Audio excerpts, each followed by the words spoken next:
Good evening, everyone. There we go. If I flip it this way, I can read it. I'm getting older. So, if you go to 2 Kings in chapter 20, Hezekiah has been king for a little while.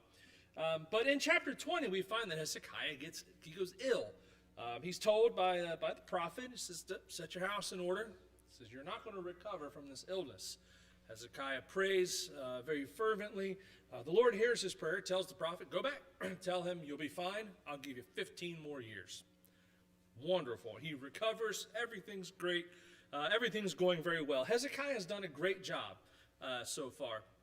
But in verse 12 of chapter 20, I'm going to read this real quick and gather a thought out of it.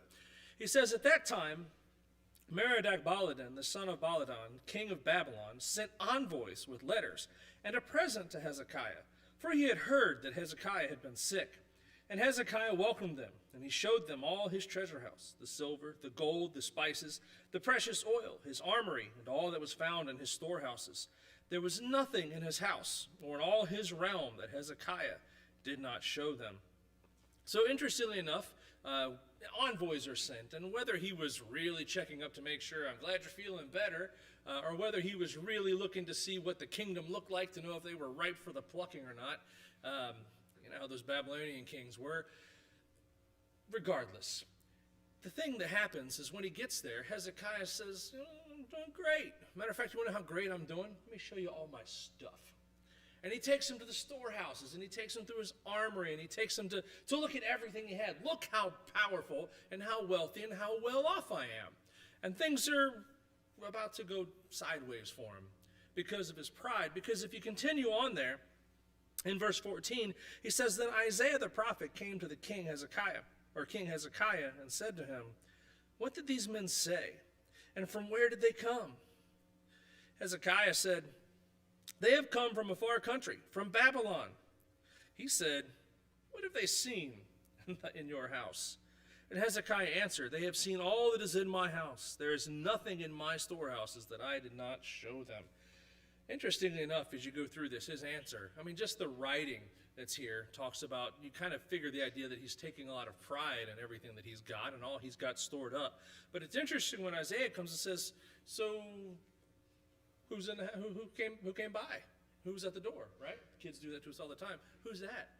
It was, oh, just some folks from Babylon. Oh, yeah, well, what did they see? Oh, they saw all my stuff. They saw all my things. They saw all my power. They saw, well, me. You get the idea, just the language he uses there, he just keeps saying my stuff, my things, all the things that are in my house, my storehouses I showed them. And so you see this pride, and Isaiah is going to pronounce a judgment on him, that he's going to lose all of this at this point. But that's something that we can look at occasionally. The question that came to him was, what do they see in your house? Now, I think it's real easy. If you were to walk into my house, you would probably recognize it as my house. Not because you've seen the architectural drawings and the name on the bottom of it that says Steve's place, but what you'll see is pictures of my kids on the wall. You'll see my stuff is there. You know, so if you walk into my house, you're going to know it's my house. My stuff is there. But without taking the same attitude Hezekiah has, is really whose stuff is it? You know, all the things that we amass for ourselves, the things that we call ours, it's very, very easy to do. We feel like we work very hard for them. We feel like we spend a lot of time gathering these up, maybe that we spend our money on them. We take our time to make that money at work and our effort, when really we sometimes fall prey to the same thing Hezekiah did. We're feeling good. We're on top of things. Behold my security. Behold my house. Behold my stuff. Behold my retirement account. Is any of it really ours?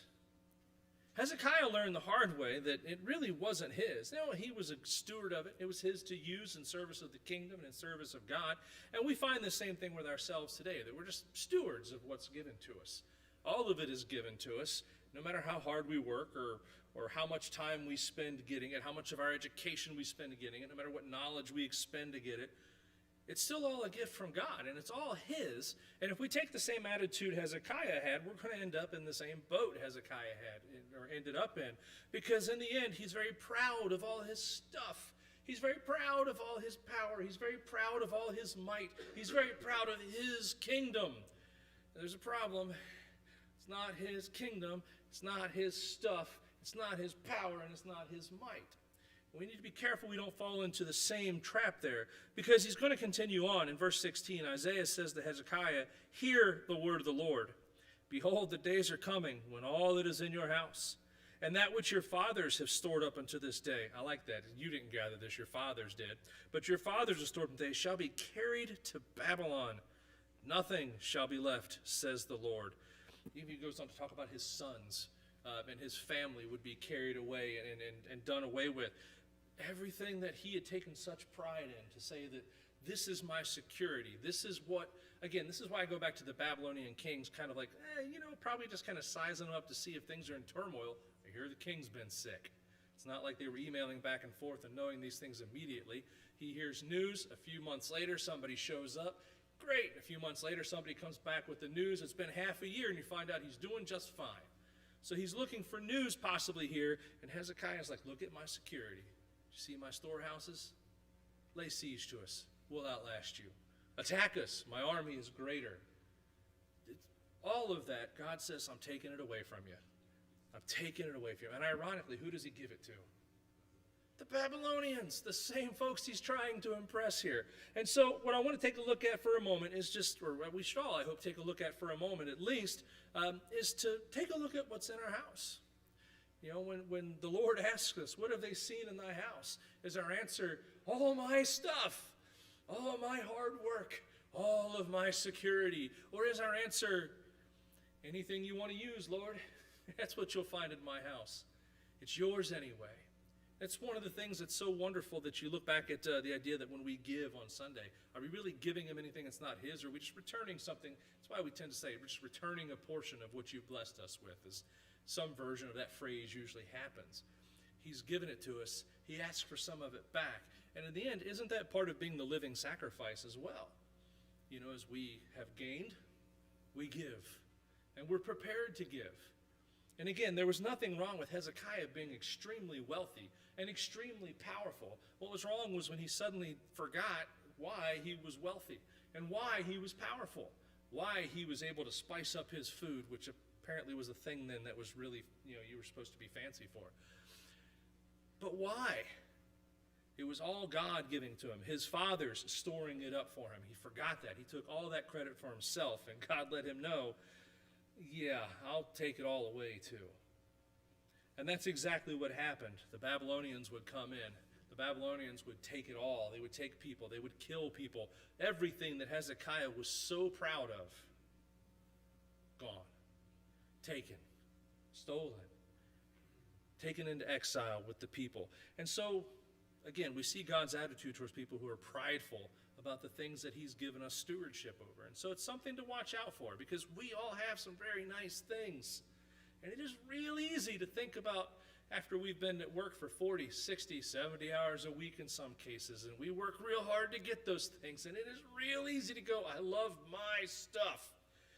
It's not our stuff. We're just put in charge of it for a short while. The question is, how are we using it, and are we giving God the credit for it?